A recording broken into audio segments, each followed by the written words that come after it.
Hey everybody, Nurse Scott here. How are you? Hey, you know what just happened? Sorry I'm late. This was supposed to be starting about 10 minutes ago, and actually we did start about 10 minutes ago, and I forgot to click where it says go live. So we all saw it amongst ourselves, but you didn't see it. So we're here. Are we here? Let me check my other computer. Yes, we're here. So welcome. This is World Health Day today, and so that's what we're going to be discussing. And I'm joined by friends of mine from the FAANI Pack. We have Mr. Midwife, Chad, and there we go. There's everybody's names. Bridget, NP, and Nurse Adrian. Welcome, everybody. Thanks for coming on a Friday. Bridget just had a live stream of her own a few minutes ago talking about one of the insurance companies and some of the shady things that they're doing. So I'll try to put a link down below when this video here goes into replay. Or if Bridget wants to put it in the chat, then that's great if there is a link. Oh yeah, I'll do that. Let's see. So a couple of things to talk about. First of all, little housekeeping. A few months ago, and I've said this before, it's funny because some people still remind me of this. My mom and I chat like this, and she's like, honey, why do you have spring flowers behind you when it's the middle of winter? And I was like, what? I said, they're just flowers. I don't decorate the whole house for each holiday like she does. She's like, well, no, you just, all you have to do, you don't have to spend a lot of money, just go to Goodwill. And I did, and I'm like, they don't really have a lot of, she goes, you don't have like a dollar store? I'm like, I'm in the middle of San Francisco. It's not kind of like the suburbs of Missouri. We don't have a Cracker Barrel, and we don't have like a Dollar General. Anyway, I was yesterday at Goodwill. I found yellow flowers. Mom approves. I've already talked to her, and she approves. She thinks they're wonderful. And at the same time, I had this waiting for me downstairs. It's not my birthday or anything, but a gift from my mom. I don't need Google. My Dr. Mom knows everything. And we have teased her for I don't know how long about being Dr. Mom. She didn't go to college. She wasn't a professional, healthcare professional. She just always knows what to do when everybody gets sick, home remedies, not anything strange, but just like common sense, like, honey, just wash it under, soap and water, and we'll put a Band-Aid on it and it'll get better. Just don't pick at it, that kind of thing. And so that's to honor her. And actually, I want to share screen. I run my own show, guys, so. Where are the magic production fairies?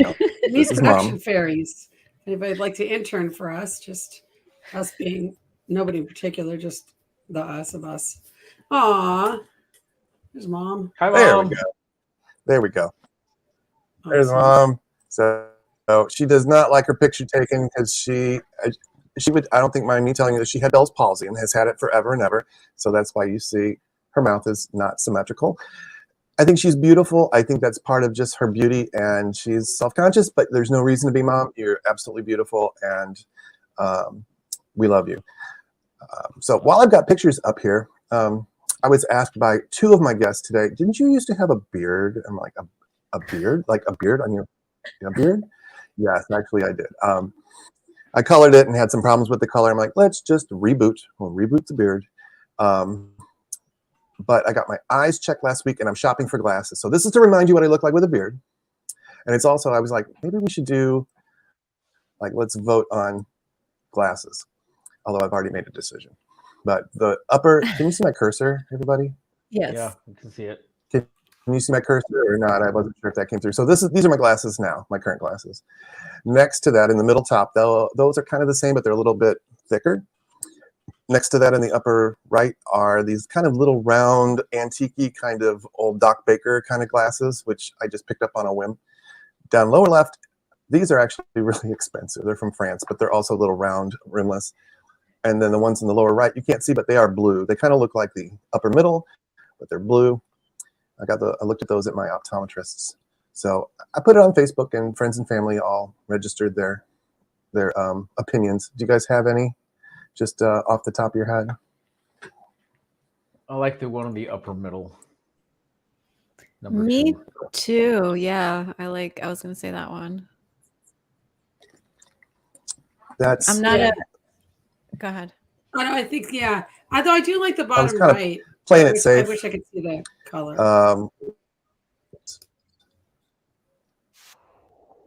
I think So, people should vote. There's Scott Ware. What glasses should he get? Which I glasses know. I did was Nurse going to do the Scott same thing when I choose? graduate, like a year from now. I am going to do that with what tie do I wear, because I found several ties. So we'll let everybody. Glasses were the little Doc Baker glasses. Cute. That wasn't I like That's the one those. you went wasn't with? everybody's choice. That's what I went with.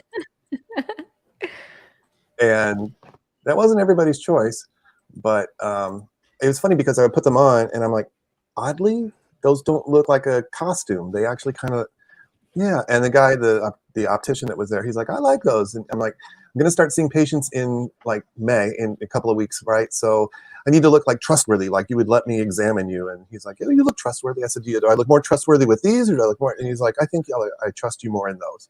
So those were his choices. That was his choice as well. I want to understand this So, this train of thought. Is it like because they're like kind of nerdy looking, or I mean they're also like fashionable too. Like they're see, here's what happens. You want to talk about aging? Here's what happens when you get old. You lose your eyebrows, you get gray hair, you get jowly, and kind of all the color washes out. So when you, like for me, I get ready for this. I do fill in my eyebrows so that you can see when I have emotions, and I don't color my hair, but I do, and so one of the things you can do is get glasses that have that like strong line here that kind of also breaks up my really long face. But I'm like, you know what? Let's try these. It's covered by insurance, and if I don't like them, you can exchange the frames, but not the lenses, or whatever. Or I could buy the other ones out of pocket. They weren't that expensive. These are from Costco. The top row was from Costco. awesome. And yeah, they are awesome. So let me real quick. I like them. I mean, I have one eye that is like a different height, so I can't wear. When I wore glasses, I couldn't wear them where they had that line. Although I like those type of glasses, but yeah, that's why I had the PRK. Although and I don't know, Scott. We're the same age. I have no makeup on, you guys. I didn't even do anything, so yeah, I still got eyebrows. I'm so lucky. I'm lucky. Well, Some people are luckier than others. I overplucked mine, and now they don't grow back. That's what happens to a lot of women. Yep. What can you do? Right. But I did read a study. Mr. Midwife, are you doing any eyebrow care or any manscaping you want to talk about? We could just go down that. We could just go down that road just as easily. I keep this cleaned up because if I don't have a unibrow, I look like who is it? Bert from Sesame Street. So yeah, I tweeze this about 3 times a week. And then I found that I get these little gray hairs up in here, and I don't mind being old, but I don't want to be ancient. So yeah, those come out as soon as I find them. So yeah, it's like the wood. I don't know. It's like the little, it's that thing that happens to some men. It's like the hair in the ears, and then the straggly eyebrows. It's my standard gift for somebody turning 30 is one of those nose hair trimmers. And I'm like, you're 30 now. Yeah, we started 18 with my girlfriend's son. I mean, I got him like a whole manscaping kit for his 19th birthday. I was just talking briefly with the tech the medical assistant that got me settled at my doctor's office the other day. I don't know how it came up, but it was my weight. I weigh more now, and she's like, "Well, you look fine." I'm like, "Well, I dress to cover it." I said, and that's the thing. Not everybody can be perfect weight. Not everybody can be like movie star, good looking or whatever, but I think everyone can be well groomed. You can trim the nose hairs that stick out in the ear hairs. You can have a hairstyle and clothes that kind of flatter your figure and your face, and look kind of put together and clean and trim. And so, because I think about people, I'm like, I really like them. They look great, but they're overweight, but they're put together. And so I want to just normalize that. I try in this channel to normalize like mental health. It's okay to need mental health help. Try to normalize sharing pronouns and all kinds of things. And one of the things I want to normalize is when you get older, it's okay not to, look perfect. Nobody does, except when you airbrush them and you put them on Instagram. And but you can, put yourself together and comb your hair and don't let yourself. I'm just thinking like, I'm good with all that, but I'm just saying my mom was in a nursing home the last 9 years of her life. I saw a need. This is prior to me being a nurse. I was like, why is there not the business of going to like do the, the plucking for older women and grooming when you can't do it, or you don't have the tools, or you don't have the manual dexterity. Because like, it's all like coming in, like, it doesn't, whatever is going on politically, men, like women, the nature turns women into men eventually. So, you know what I mean? Like you just start getting the hair, and I mean, I'm shocked. Like I'm actually kind of lucky, I guess, because I don't have as much, but the peach fuzz stuff, I'm like, what did that really turn on? I don't. Should I tell this story? Do you guys know? I'm just saying that's a business. If anybody wants to start that business, yeah, it's a good idea. Like just hit up all the ALFs and nursing homes, like Legacy, like for like $200 a year, will come once a month. I remember early in my career, I learned about a program for cancer patients called Look Good, Feel Better, and they would like help you with your wig or with your hair and your makeup and all this. And I'm like, it's really true. I mean, you shouldn't have to rely on your looks to feel good, but we all feel better when we dress up and we put together. We look in the mirror and go, yeah. And so and everybody has their own thing of what it looks like in their own. I mean, like it's all contextual, right? It's all like contextual to where we're from, where we grew up, like socioeconomic status, like Yeah, and I realize that people at a very low socioeconomic status cannot go get a haircut that flatters their face, or eyeglasses necessarily that flatter their face shape. Yeah. Or, but I can't even dress myself, you guys. I literally had a shopper at Nordstrom because I couldn't even pick out clothes. My best friend is like super matchy, like all through high school, like she's still matchy.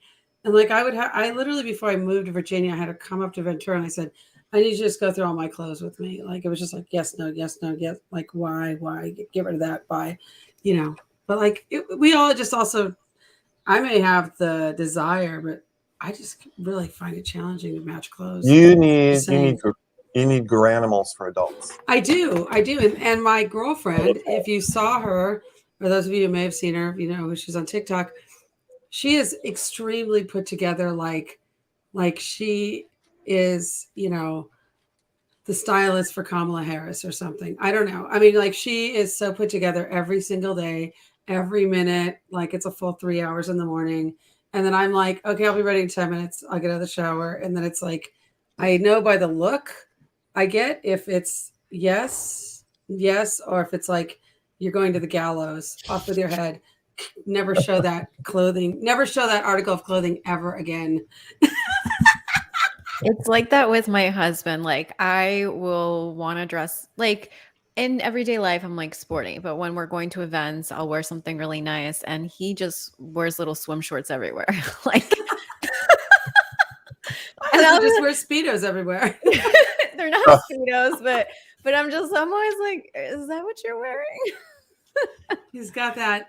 It's like, I did actually pick out a suit the other day that was amazingly got the full approval, which was even like, that's really hard.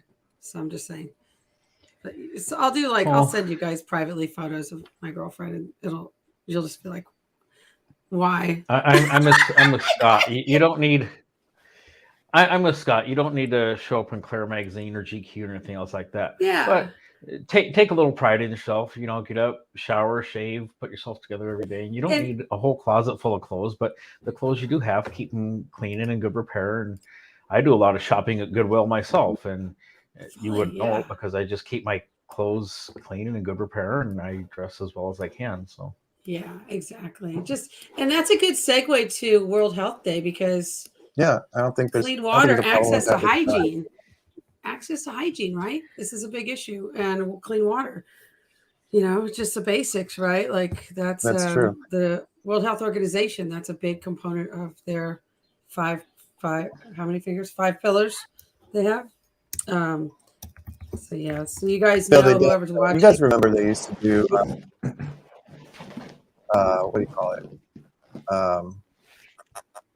Glamour shots. Remember that, like in the 80s, and they would take you in and put on way too much makeup with a feather boa and beauty lighting, and you would have these like boudoir photo pictures or whatever. I think they're corny, and hopefully people look back and they're embarrassed by that. But the idea is what I'm talking about. That every once in a while, it's also the drive to fit in, right? It's like you want to. Well, yeah. There's something in psychology called optimal, what is it called? Optimal distinctiveness. Optimal distinctiveness. Where on the one hand, we want to fit in with the people that we in our group, right? With our tribe, we don't, and they're going to require it too, to a certain extent. But then we also want to like individualize and separate ourselves from the crowd. But we don't want to be so different that we become deviant and people try to rein us back in. So there's something called optimal distinctiveness, and I think that's what we all shoot for. So how can I fit in, but then have my own little flair? And I just think of like remember in the Birdcage when the drag queen Nathan Lane's character dresses in men's clothes, but then he has pink socks. He says, well, one does want a hint of color. It's like he's trying to fit in, but he still wants to have his optimal distinctiveness. So I had a really good. Possible. I have issues with that theory in particular because I'm familiar with that theory. I don't think it fits every social construct personally, but I think it's that idea that we all want to fit in or want to assimilate, but then also be autonomous and able to, live our lives. But look at your glamour shots. Are these recent glamour shots? Yeah. I like those. This was at a birthday party, and I was outside the building, and someone. Yeah, kind of.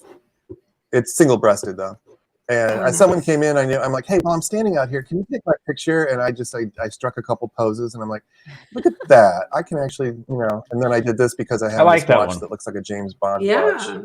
I like that one. That is very GQ right there. This perspective is great. That angle. I like taking pictures. Good lighting. This one. Yeah, it was very flat lighting. It was an overcast day. I was in front of the Tiffany's building there. I don't know that that's nice. The blues are really good for you, Scott. But then again, the blues and earth tones. Sometimes you get sick and go to the hospital, and so sometimes you get sick, you go to the hospital, you do a live stream, and you get 30,000 people to watch that stupid video. It's crazy. Because people want to know. They always want to know. Yeah, it's they want to know what's going on. You have someone else. Hey, welcome. What's going on? Is this the fashion plate of Yes, everybody's so fashionable now. I feel less fashionable in my tie-dye. I'm right there with you. Well, I didn't give instructions for everybody to show up today in their best. So you all are presentable, and that is fine. But yeah, I think there's nothing wrong with feeling good and looking good as long as you keep it in perspective. And to be honest, I'm struggling with that because I'm aging, and I look in the mirror and I just gained weight because I'm in school and stressful, and I'm like, oh, what's going on? And I talked to my mom about this, and at one point I just realized in talking to her, I'm like, actually, what kind of body did I think I would have at 55? Did I expect to have the same body I had at 30? So I look in the mirror and I'm like, yeah, I guess that's 55. I guess. Yeah, but you're in San Francisco, it's like the gay male paradigm of aging and body and all that is so distinctive. And I think it's like really oppressive sometimes, It can be the whole youth culture, and it's very prominent. Oh my God. Or it was when I lived in LA. Mm-hmm. And now that I've come up, and not that everybody was a movie star, but it seemed like people took really a lot of pride in trying to be fashionable. And even if you didn't have a lot of money, you tried to look put together. I've always said now, I've lived in San Francisco for like 14 years, 13 years. We're a much more organic bunch up here. People dress however they want. They really do not care about their appearance. They do care about their appearance, but there's so many different looks, so, and everyone's got the straggly beard. They have that hipster look, and then there's the bears. And then there's even it's just a very different community here. The subgenres are much more out and visible in San Francisco for sure. I think so, yeah. Yeah, but I think it's still very hard. I mean, maybe it's a little easier because like facial hair is in and the scruffy, Yeah. It is different. I don't know, cis white men have adopted the scruffy bear look and co-opted it. So, I mean, it's all good. Normalize that look. As I've said, I never know when it's a function of time or geography, because there was a time when I was in LA and a geography I was in LA. Now that I've moved and things are different, are they different because time has gone by or because I've moved to a different place? I think it's both. It's both. Plus, it's like the pandemic. I think it's like also, I think there's a little bit of reframing of what is normal. Anyway, let me look real quick. Guys, don't eat. Yeah. And you know, we can get all into that because there's a lot of psychology behind that about conforming. The best class I ever took in all of my degrees that I've earned and all the time I've wasted in college, the best class I ever took was Cultural Determinants of Psychological Processes. Big long name, but it was about everything we do that we think is normal. Like, of course you don't go outside naked. Of course you don't cheat on your wife. People can eat whatever foods they want. You know, it doesn't matter if you're a man or a woman. You can eat an egg. Other cultures do it differently. Some cultures have foods only women eat and only men eat. Some cultures are like, we run around naked all the time because we live in the Amazon forest. Other cultures, the men cover their faces. Women cover their. So whatever it is you assume is universal, it just isn't. It's all culture, and that's not to say you shouldn't follow your culture's rules and avoid your culture's taboos. But just you need to put it in perspective that globally, there are other ways of living that are not. Those things are just not universal. So. I'll do a whole video on that one of these days because I still have my notes. I mean, it's one of those classes I've kept my notes for 20 years. Anyway, so if you guys, by the way, guests, if you notice that there's any comments or whatever that I'm missing, please clue me in. We will go though to, and I'm getting a little bit of lag here every once in a while with my connection. So let me know if that becomes a problem. I think it's just on my end. But let's present my screen. That is the main topic for today. Here we go.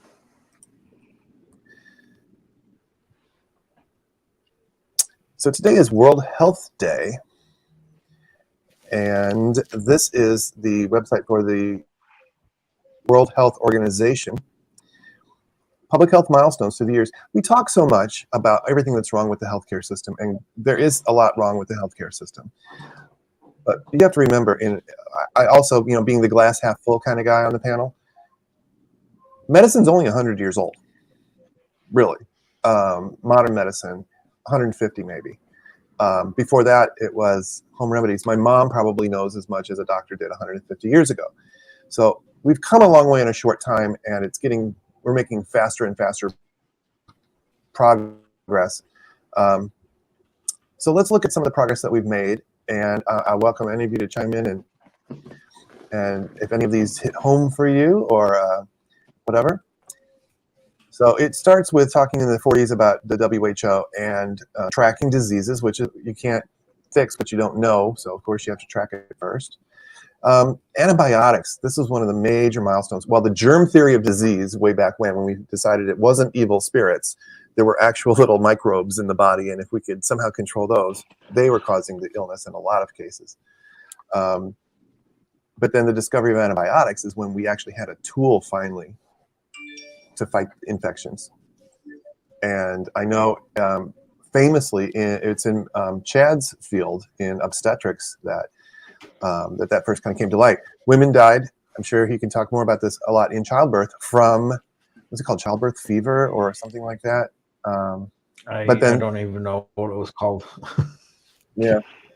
But women got in because the doctors were going woman to woman, just kind of wiping their hands off on their, pants and delivering the next baby. So germs were being passed, and that was when Lister did his work, wasn't it? Am I knowledgeable? Well, so in my humble opinion, the two seminal sentinel events in healthcare have been Semmelweis with his discovery of just wash your freaking hands, and the advent of penicillin. Those two things absolutely changed medicine completely. That's my opinion. And I was thinking about Semmelweis. He's like, okay, let's put a whole group of women over here that we wash our hands with, and then the other ones will let everyone do what they used to do. So very basic experimental design.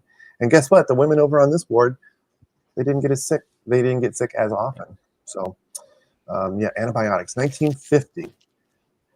My parents were alive in 1950. Younger viewers, maybe it will be your grandparents, but I mean, this is not 300 years ago. Yeah, my grandmother was a nurse then. Yeah. In the 1950s. Yeah. And then in 1952, the polio vaccine. polio was a scourge, and you think coronavirus was bad. Kids were coming down with this. So finding a vaccine and discovering that we can actually prevent illness before it starts was a huge deal. Think about that. Think about living like in 1900 or, the Civil War era, in the 19th century. If you get a fever, you could die. If your kid gets a fever, you could die. It was no wonder sometimes they didn't name them for a year. It's like, let's see if they survive before we waste a name on them. Exactly. It's a huge thing. Polio is still around. I do have a relative that has post-polio syndrome. So not paralysis, but now weakness, these many, many years later, weakness and pain and things like that. What else is on our list as we go along? 1969, that ought to ring a bell for a lot of us because it's very close to when we were born. International health regulations. I'm sorry, what'd you say, Adrian?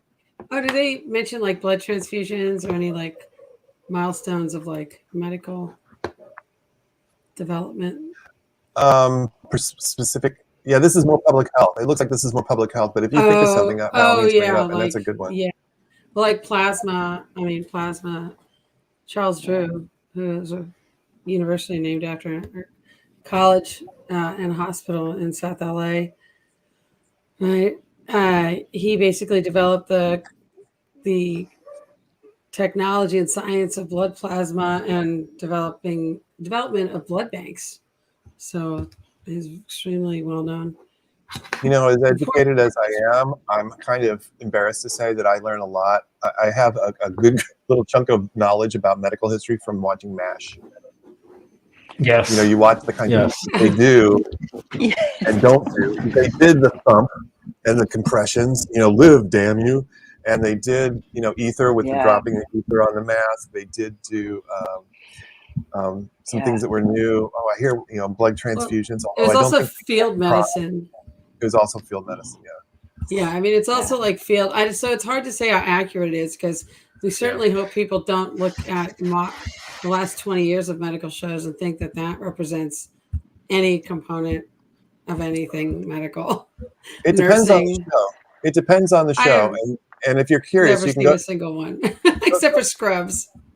Really? Is that one on your Scrubs is like, to me, the most accurate of actual hospital, like how things actually go down. If you want, you can look up Dr. Mike. He's the famous version of all of us. He's the rich, famous version of all of us. And he does a lot with those TV shows, and he'll rank them. And I think Scrubs was like his number 2. I didn't think so. I always thought ER was accurate. I loved ER. Right? I loved ER. That's why I always said that it's accurate, except everything happens in one day. In real life, that may be those really interesting things that have happened over a month's time. Like, but there they cram it all into a couple of days, and then there's the character drama and everything. But I thought, except 2 things. A couple of things. One, when you defibrillate someone, they don't jump off the table. Okay? Right. It goes click, and they contract. Second of all, when someone goes flatline, there's not that beep that you hear like until the code is over. It's constant. Nothing about the EKGs is correct.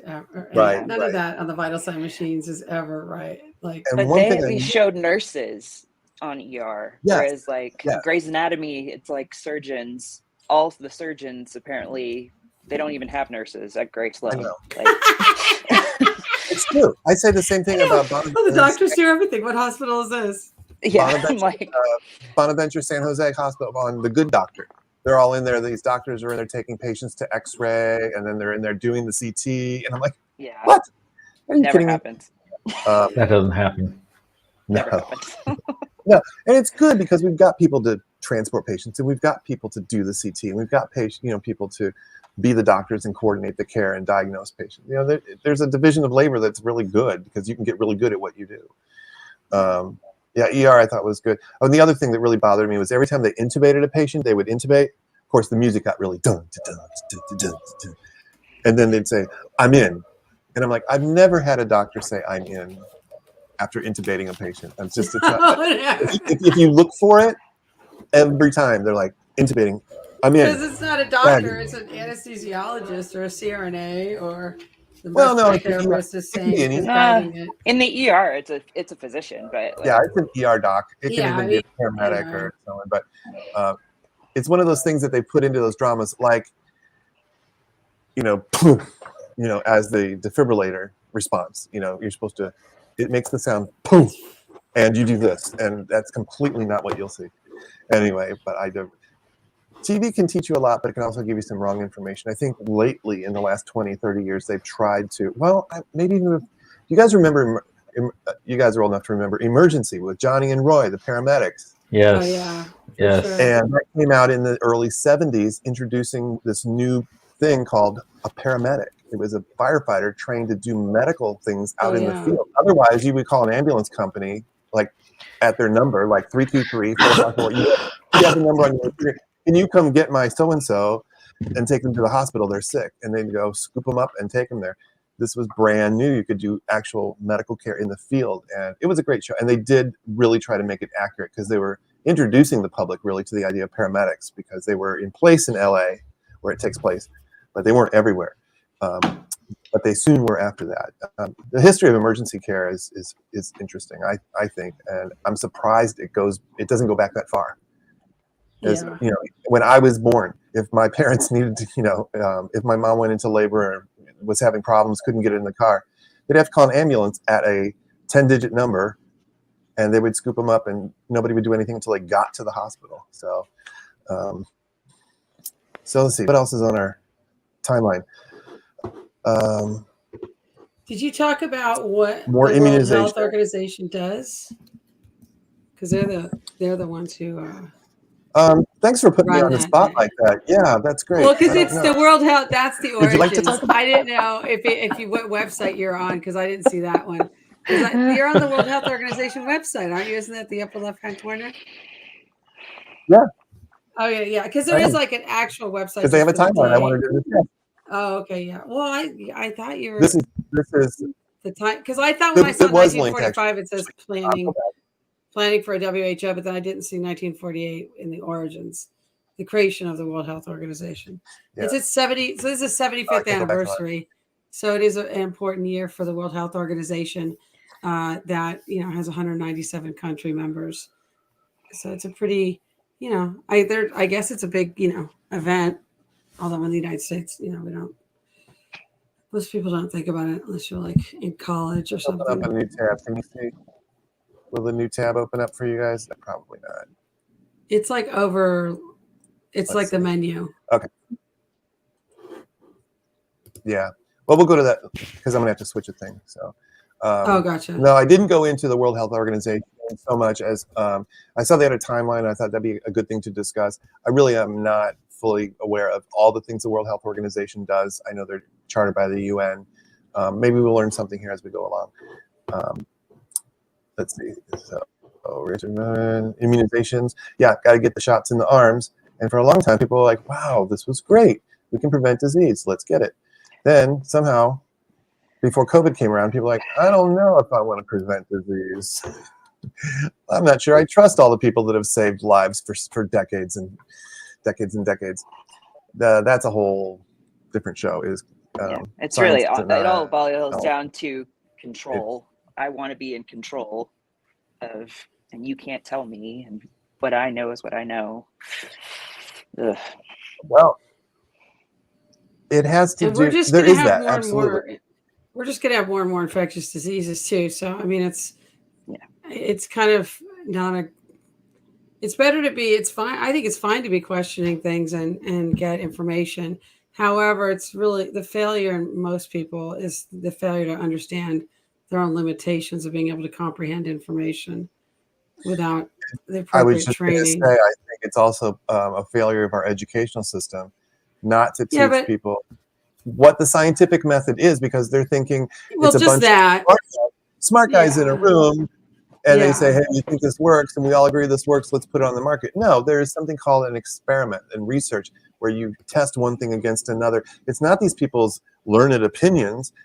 They've done research, and the research could have gone either way, and it came out this way. So they said, this is the medicine we want to give. This one looks dangerous. We're not going to give it. But people don't understand even that I don't think that. I think understanding, but I will say, I think, yes, the basics of the scientific method as it applies to anything, right? Just replication of a study. But that is very different because there could be 100, 1,000 topics besides nursing or healthcare or medical. I just don't think people have the actual comprehension of the education that we have or providers have or some other medical professionals have of basic pathophysiology and cellular understanding or chemistry. So I just don't, I think it's just like, there's a point to which you can, question things. And then there's also a point where it's like, well, I don't have a PhD in astrophysics, so I can't really say if $100 million to launch a rocket is a good price for us as taxpayers to pay, or whatever it might be. You know what I mean? So it's like we don't have. We all have. No way. But see, my point is that's when we go and trust experts. That's why you have the experts interviewed on the news. And they question them. I can tell you this is about the average price of the rocket that we launched 20 years ago, which is good because we would expect it to rise and so. But you go to an expert. There's a denial of experts now. You're like, well, I'm not sure I trust you. You've got your, there's a suspicion of their motives and are they bought off by the big pharma? So does this mean it's modern medicine is over with? Does this mean like? I hope not. Are we moving into something else? Because really, when these people really get a grip on the economy and on the money, because already in the United States, like we're having such a lack of funding and research, unless it's driven by pharmaceutical or corporate companies wanting certain kinds of data. I think that then, that's the people. Those people are not going to be voting for people who are going to spend money on research. On actual scientific method. This is it's I mean, this is like that's what charter schools are about too. But I also think that there was a point in time when people had to use encyclopedias to find out information, and now everybody has their phone at their fingertips and they have a ton of information that they can have. But like Adrian's saying, like without the ability to discern or comb through that information with a level of knowledge about a certain topic. And also we have people that are cons, that are offering up treatments and cures and information and saying it as though it's gospel, but it's not. We have, just like with TikTok, right? I mean, now it's out, we know what this whole ban on TikTok is about, but it's also like coming out that, it's already out, right? That Meta spent all this money on fake news, right? So it's like, if you're reading your news within Facebook and then they're just feeding, and they're sending out stories to major news outlets that don't do any fact checking, by the way. Fact checking only happens something like 10% of the time right now in journalism. So, you had major media putting out like, but putting out trends, it's like, oh, this trend started on TikTok when in fact it started on Facebook. And then you can see by even those senators testifying or asking questions, right, that they were obviously just handed cards to read because they were stumbling just reading something they had never read before. What is GSP coordinates? What's GSP? It's GPS. So it's like, you know what I mean? But it's like, if you're that, everybody looked like they were just reading something. But I think that is why we do have to question like the media, and we do need to think about, okay, what's the benefit? Because any law that is passed is typically going to benefit a minority of people, but a majority of people who own wealth. And have something to gain. Well, I agree with you that it's a good idea to question things. That's we're taught to do that as nurses. We have to do that on the job because otherwise we give a drug that hurts a patient, and they're like, "Why didn't you question that?" I mean, it's actually part of our job to question that, and it's part of being an intelligent person to go, "All right, who is saying this? Why are they saying it? So could there be more to the story?" That's always what I tell people when, and if it's too good, who benefits? Probably is, and who benefits? Who benefits? Right. So. And part of it is science education in schools. Some of it, and anatomy and physiology, basic anatomy and physiology, I think is important too. In fact, I was thinking if I go back for a doctoral degree, I'm going to need to do, or some kind of research. And something that's always interested me is health literacy. Like, how much do people actually know? When you say you have a stone in your gallbladder, do you know where your gallbladder is? Do you know what it does? Have you ever heard that? Do you know, what do people know even about their for kids? What's for men and women? What do you know about your body? How do you understand your body and having power over your body? Yeah, I mean, knowledge is power, because the more you understand about the machine that you're walking around in, the better you are to interpret when something goes wrong and that kind of thing. But it's an uphill battle. I was going to say this earlier. We talk about logic, and it's just not logical. There's science, and we do this empiric. We have empirical evidence, and this and that. People don't think logically. Even us, even the people that right here that think, well, when I need to make a decision, I read what the side effects are of the medicines. And then I'm like, yeah, that my doctor recommended that. That sounds good to me. In the end, if we're honest, we all go with our gut. We all make a decision. But now, your gut is influenced by logic for us, for the people in this room right now. But for a lot of people, logic, not necessarily. They make a lot of emotional decisions, and it feels right, because I've heard this from my friends at church. They say that this pill works for your memory, and I know I've got some doctor that's on a YouTube channel saying that it's all bogus, but that doesn't feel right to me, because it feels right to agree with my friends, and so confirmation bias, and there's all that confirmation bias. And Ariane brings up a good point. Once you have your mind made up, you can go on your phone or on your computer and go on Google and find support for your position. And that's cherry picking and confirmation bias. So, and also the small groups of people that have kind of weird conspiracy theory ideas now have a way to communicate with so many more people because of social media. So social media is a good, it's just a thing. It's a tool, be good or bad. But in this case, people that are like, autism is caused by vaccines, that may not have gotten a lot of ground. Just one person, I think one actress on, that they mentioned on the news or something, to do an Jenny interview McCarthy on Entertainment Tonight, right? But now that people can spread that message over the internet and through all these different channels, it got a lot more ground. It got a lot more traction than it would have pre-internet. But then again, she recanted that. Well, I want to. Yeah, and the damage was done. But they don't go back. Yeah, the damage was done. And I was talking to Chad about this. One of our long talks on the phone, about things like they come on the news and they say, well, there's just a study that says that chocolate actually decreases your risk for heart attack. And then it's like, really? That's a really interesting news story. And then I went and I looked at it. I'm like, okay, it was done in Europe. It was done with like a cohort of like 18 people, something like that. Right. I mean, it's really shoddy research. And even if they come out later and say, hey, we found that to be this journalist is not going to come on and say, hey, everybody, remember that thing I told you about 3 months ago about chocolate? It turns out that they couldn't replicate that study, and that's not true. They will never come back and tell you. Well, there's also things that are not analogous as far as like statistics, like let's say testicular cancer for men, right? So there's a higher rate in the United States versus European nations or Western European nations. But we also do something here called a TERP that is pretty routinely done now. And a sample is taken and actually tested. Mm-hmm. So we're testing more here. So what you're talking about is a transurethral resection of the prostate. So when your prostate is big and the tube going through it that brings your urine out of your bladder is kind of pinched, they can go in and it's kind of a roto-rooter and kind of. No, I'm sorry, I misspoke. I said testicular cancer. I meant prostate cancer. Sorry, I misspoke.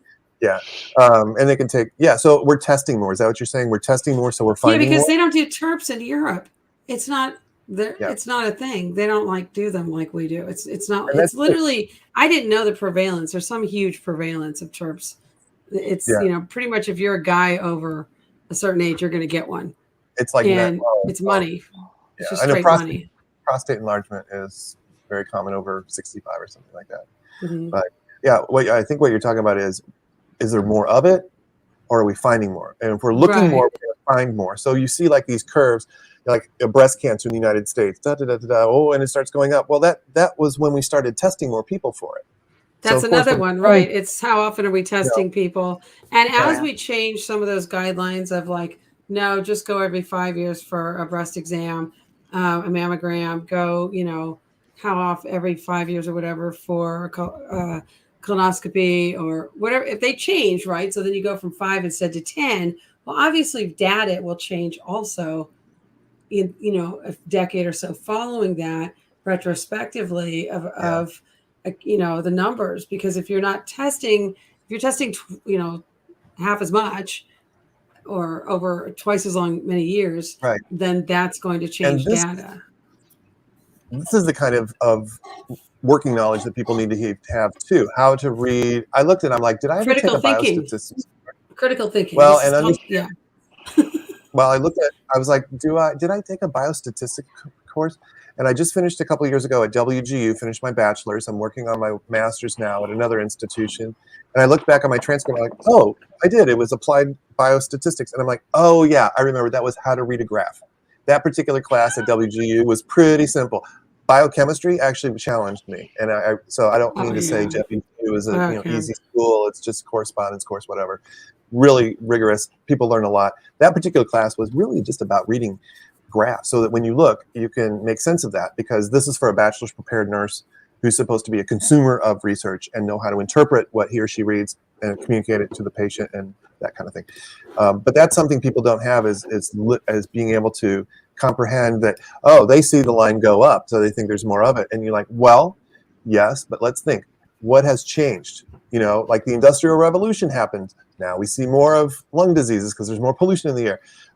This went up here because we started testing for it. We developed a new test for it. There was a new policy that we test every child. Well, it's even economics, right? So it's like we're not doing we're not dyeing fabric and horse hides here in the United States, right?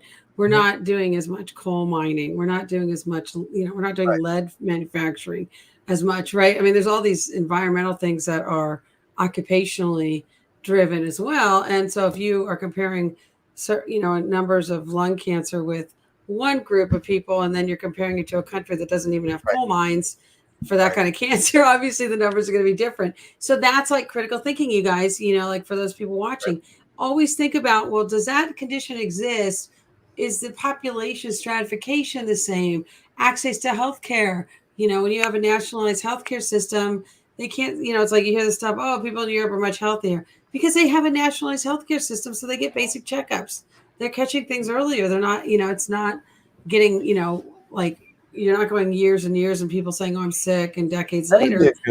That might be a good video to do, like the way I look at it is how to tear apart someone's research. It's like when you come up, and I just went to a conference, and hold on. You have 100 ways to portray research. So yeah, it's so easy. Well, there's that. But then I went and I was at this conference, and there's posters, and I'm like, I don't want to get into an argument with people, but it's tempting because it's like, so how big was your sample? How did you randomize your sample? What statistical analysis did you use and why? And do you think this is generalizable to a larger population? And why do you think that? And what do you think the next step should be in your research? And that's all things that you can use to like attack a researcher, but it's also something we can use to understand research. It's like, let's think about this. Yeah, that was a good study. They had a large population, a large group that they studied. They were very, included men and women and children and diverse ethnic backgrounds and ages and all. It looks like they, randomized, and it was a random sample. And so we're comparing, it was blinded, things like that. Those are things that are important to know when you look at research that not everybody has. And that's why I think every journalist, wait, let me get up on my soapbox.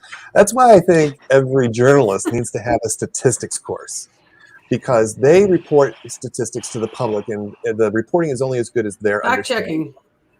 Yeah, well, they can fact check and go, oh no, here's a study that says chocolate is actually. But that's what fact checkers do. They would hire researchers at news outlets, so it wasn't actually the reporters doing it. You would have these research people that would like actually go and. Well, then how did I get stories? How did I get this journalist in San Francisco giving a little reporting on chocolate reduces heart? I think it was heart. Right. Yeah, they don't fact check anymore. That's since COVID, we don't fact check. Yeah. Oh, it's been going on for a while. I mean, I would say 5 years, going on 10, because the news outlets, they want to, again, this is for-profit systems. They want to make money. And so the less positions you have, the better, right? There's been a lot of, I mean, journalism is so. Or you have one position and it's very strong. And that's what gets views on YouTube as well. When you have like the court. No, I mean positions of jobs. Like you've got 20 reporters, and you used to have 3, like, fact checkers for every 20. But you've got 5,000 reporters because you've got outlets all over the world. That's what I'm saying. So they just like, like, oh, we want to make more, profit. Yeah. So and this is a really sexy story, right? Go ahead, Chad. Yeah. But this is where organizations like the WHO, when they go into dark regions of Africa and people have been dying, and over the last 20 years we've been given this particular vaccine, and now death rates are down, people are healthier. That's a huge study with millions of people in it. And it's a longitudinal study. We look at over 15 or 20 years or whatever. Are the death rates down after this vaccine? It's a simple yes or no. And that's, I don't put all my eggs in one basket. I don't completely trust the CDC. I don't completely trust the WHO. I don't completely trust XYZ, PDQ, or anybody else. But you can look at the raw data and just eyeballing it, you can say, since the polio vaccine has come out and been utilized, there aren't really any cases of polio. We've eradicated smallpox. Well, can I lay something on you guys? The vaccine can I lay this came on out, you? Like, 1 second. So the vaccine came out and the cases went down, not better explained by something else. Because there could be something else that happened in the world. But if you say, everything else seems to be the same as far as this disease goes, we gave the vaccine and the rates started going down and it's not explained by any other thing, then we can look at the vaccine. So go ahead, Adrienne. Yeah, like malaria, right? Malaria is something that the data can be very skewed. So this is mind-blowing because, Ariane, I don't know how old you are.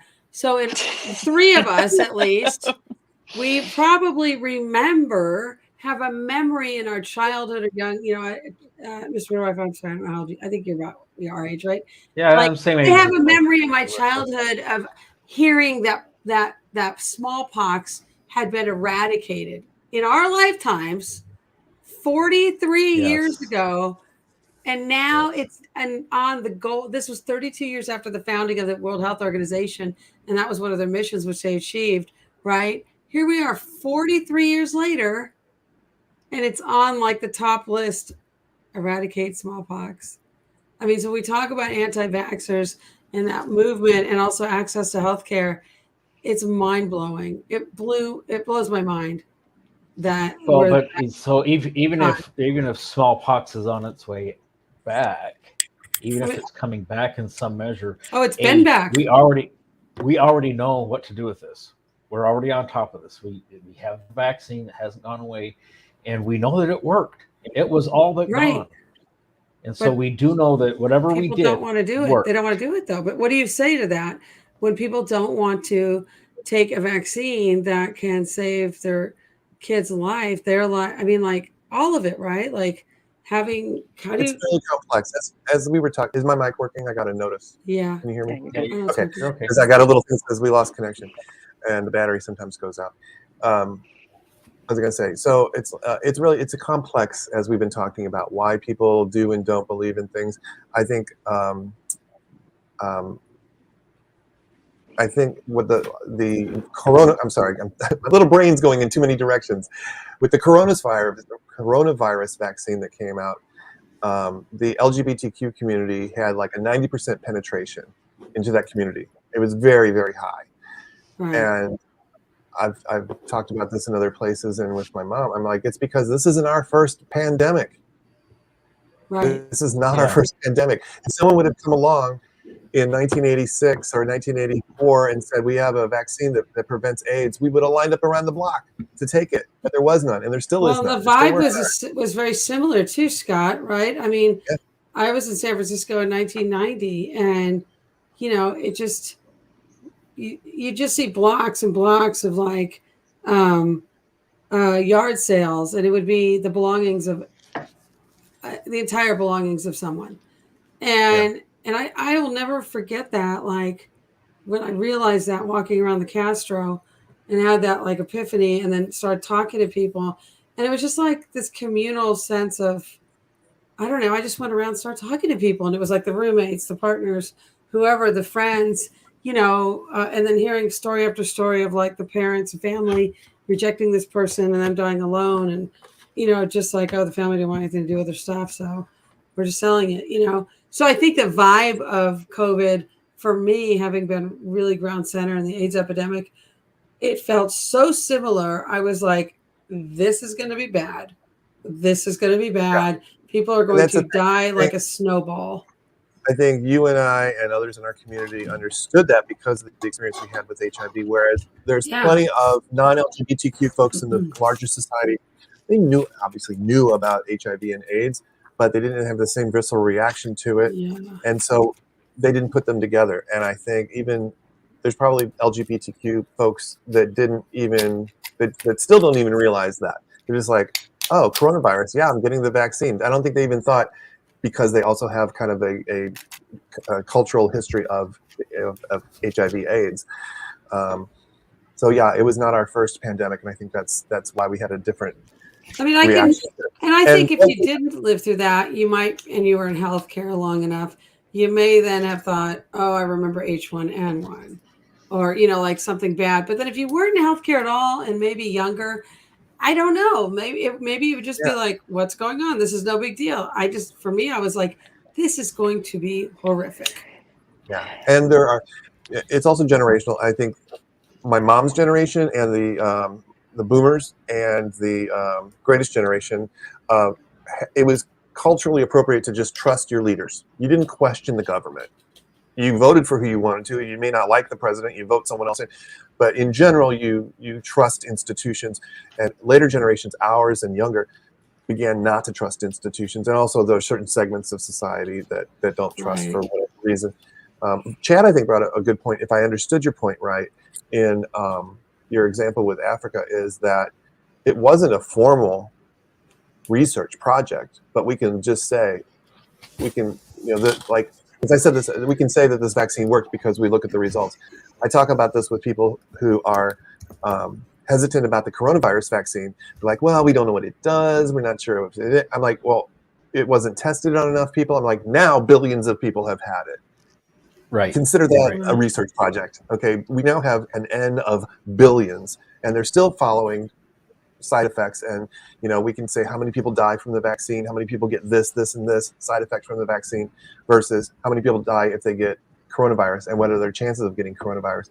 And but people are like cherry picking. They're like, I've already decided that I don't trust it. So your information about now being billions of people having had it doesn't fit with my narrative. So I'm going to cherry pick and not pay attention to that. And I'm not sure what you can do about that, guys. We can just. And that was exactly my point. That was exactly my point. It doesn't take a bunch of scientists with clipboards and long flowing lab coats to do a study. You go into certain places and they're dying like flies of cholera, and you either start teaching them to boil their water, or you pour a couple of gallons of bleach into their pond out the back, and all of a sudden cholera cases go down. Not a very formal study, not very extensive, but look, nobody's sick now. Yeah. So, well, there's also a reason to do formal research, because I'm thinking of the Hawthorne study. If anyone knows in psychology what the Hawthorne effect is, I forget the details, but it was some type of factory, and they said, I wonder if we paint the factory a nice shade of blue, if that will increase production from our employees. So they went ahead and painted it all blue. And sure enough, production went up. And they're like, wow, that's amazing. We should write a paper. Blue paint increases production in factories. And then at some point, someone came around and said, well, let's paint it green and see if it goes down. And they painted it green, and it was still up. So it wasn't the blue paint or the green paint or the red paint. It was the fact that some attention was given to the workers, that they were doing something for them. And they're like, oh, they do appreciate us. They're painting our place to make it nice. Didn't matter the color. Yeah. So you have to do something that separates out the causes. Was it the actual blue paint, or was it something else? Because blue paint versus green paint versus no paint versus giving everybody a nice note from the boss that says, I really appreciate the work that you do. And if you see increase in production in all three, it's not the blue paint, it's the attention given.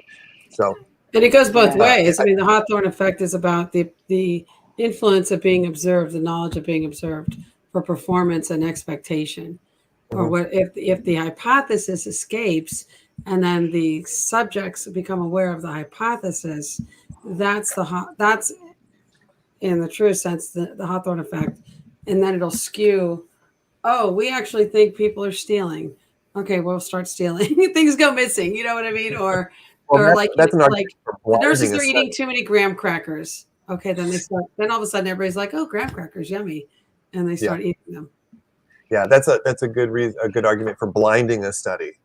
Is nobody in the study should know what we're actually studying. I mean, there's you have, if you're going to go in and get a shot once a month and then go and have your blood drawn a month later, you know that they're injecting you with some kind of medication, and they want to know, but the details should probably be hidden from folks, only enough for them to make a informed consent. The ethical considerations. I will, and just to remind anybody watching this on any of our channels, I want to say something really quickly about vaccine studies and blind studies or placebo effect or whatever. People sometimes get confused about what these terms are. So there are no placebos given in vaccine and oncology trials and most vaccine trials. And I don't know, so always be aware, but oncology never, ever, not in the United States. So make sure you understand that if you're part of a trial, and because some people don't want to try different medications or something now, and then vaccine trials, it has to be disclosed. So depending on the type of trial for whatever medication, there are different actual requirements and criteria. And so it's not like a one size fits all. I just wanted to let everybody know that, because there's a lot of misinformation about that. Yeah, I just ran across a video that I made for my family. Actually, I didn't post it publicly, I don't think, where I was standing in front of my refrigerator with my whiteboard going, okay guys, look, Mom just posted this and I have to respond, and I think the best way to do it is on a video because there's a lot of detail. And it was nothing against my mom. We were all trying to digest information about coronavirus and the vaccine, and this was a woman talking about how the vaccine was produced using aborted fetuses, and if you don't want fetal tissue injected into your body, you should not get the vaccine. I'm like, all right, let's break this down. Right. Now, I don't think I have to tell the people watching or the people on my panel that fetal tissue from abortions that were going to happen anyway have been used voluntarily by the people that have the right to give consent for those to become cell cultures. And we use cell cultures, and we have cell cultures from other sources as well, and we use that in research. It doesn't mean there are parts of it in the vaccine. There are not. The vaccine is a substance that's produced by these bacteria that we program to produce the substance, and then we use that. Anyway, it was there are a lot of misconceptions, and now this video is going to get tagged. Now that we've talked about that, I got my booster. I got my third booster recently. I got the Pfizer. I had the other two were Moderna.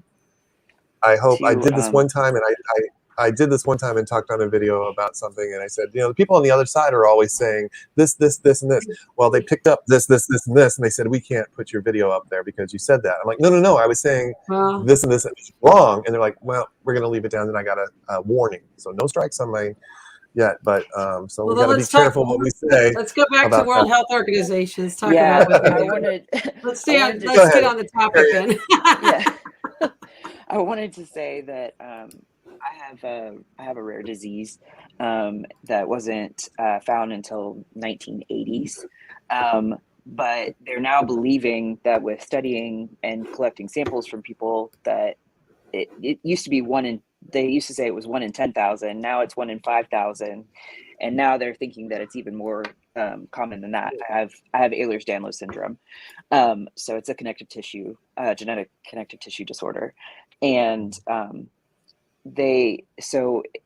as medicine, as you get more people into a study, and more samples, then you can actually stratify your results into being able to say, who's to say whether or not it's rare or whether or not physicians don't diagnose it. So it's not being diagnosed and it's underdiagnosed, which is true because I didn't find out I had it till I was 28. And that's actually the age of most common of diagnoses is at 28 for something that you were born with. So, with help from organizations like the World Health Organization and things like that, where we get more information from other countries who may be doing research in things that are not exactly top of other people's priorities, whether in the US or in other countries, vice versa. Mm-hmm. Yeah, and it's the collaboration, right? That's a whole issue too. Is under and overdiagnosis is a real thing. Yeah. A lot of research too, like medical journals in the United States, right? You have to pay money. It's not like open source. What happened? We lost Ariane. Here she's back. I find when I was doing papers, I was going out of the country to get research because it's mostly open source in the rest of the world except the United States. But that's the other thing, and it's really important. Thank you for sharing that. That's a super important. That'd be awesome. We could do like a whole episode on that. And like, why do you think it's not until the late 20s it gets diagnosed? Because by then, so it's a systemic illness. It affects your collagen. So I'm missing different specific proteins from my collagen. So it affects all my joints, my heart, all my organs. And so by the time you're in your late 20s into your 30s, I mean, there are some people who don't get diagnosed until they're in their 50s. Right. But things like POTS, things like gastroparesis, and then you have any type of prolapses, aortic. So are you saying that it looks like other diseases first? I did the other one. I didn't do this. I accidentally clicked her off before, but I didn't do that. Yeah, I'm back. Is it genetic testing that is how it's identified? So is there, and it's just like obviously something not screened at birth, or correct? It's not part of like early screening at any point or something, because it'd be very expensive to screen. Was it that it looked like other diseases first? I'm not sure if you answered that. Yes. So first they think common things being common, it looks like you've got POTS, or common things being common, it looks like you've got such and such. When you put it all together, though, they're like, oh, well, actually, it's not common, but we go to that first. You wouldn't diagnose someone with a rare disease first. You go to the most. And the hypermobility is the part that most people fixate on. That people have hypermobile joints, but children are hypermobile to begin with, are more mobile for the most part because their epiphyseal plates haven't fused yet, and so there are sometimes where things like that can kind of get in the way. But the symptoms actually really start at puberty, where you're going to see more of the symptoms. And I got diagnosed with POTS actually before I got diagnosed with EDS. As a nurse, I just kept digging and was like, I also have these symptoms and these symptoms and these symptoms, and so I'm doing that now. Yeah, I'm kind of doing that now because I've been given so many back diagnoses, and I also have episodes where I'm just hit, like I'm so tired I can't get up. Oh my god, I gotta lay down and I can't get up. They'll buzz my door because I have an Amazon delivery. I'm like, they can leave it at the door, and I'm like, why do I get like that? And I'm like, is my blood sugar dropping? I'm not diabetic. Is it like thyroid? But that would be a constant fatigue state. It wouldn't kind of come in episodes. And I'm doing the same thing. I'm looking up symptoms. I had a long talk with my doctor Wednesday, kind of just throwing ideas around about different things that might help my pain and different, and thank God I have a doctor. You should look into EDS. Into what? You said you should look into EDS. Right. Yeah. Because I don't know. Is there a test for hypermobility that you can do? Yeah. That one? It's called I've a always been Beighton flexible score. Though, so. Yeah, it's called a Beighton score, BEIGHTON, and you can just do it. It's a physical exam. It's whether or not you have the ability to do. You get points for both sides because some people can do one side, some people can't do the other. Then you're going to do elbows. Do they go past? You're going to do knees. Do they go past? They go past 180. Do your knees go past 180? Yep, that's And then also you do hands to the floor. So stand up and then put your hands to the floor. And can you put the palms down? And then it's whether you have a family member, it's heterozygous. So you only need one parent.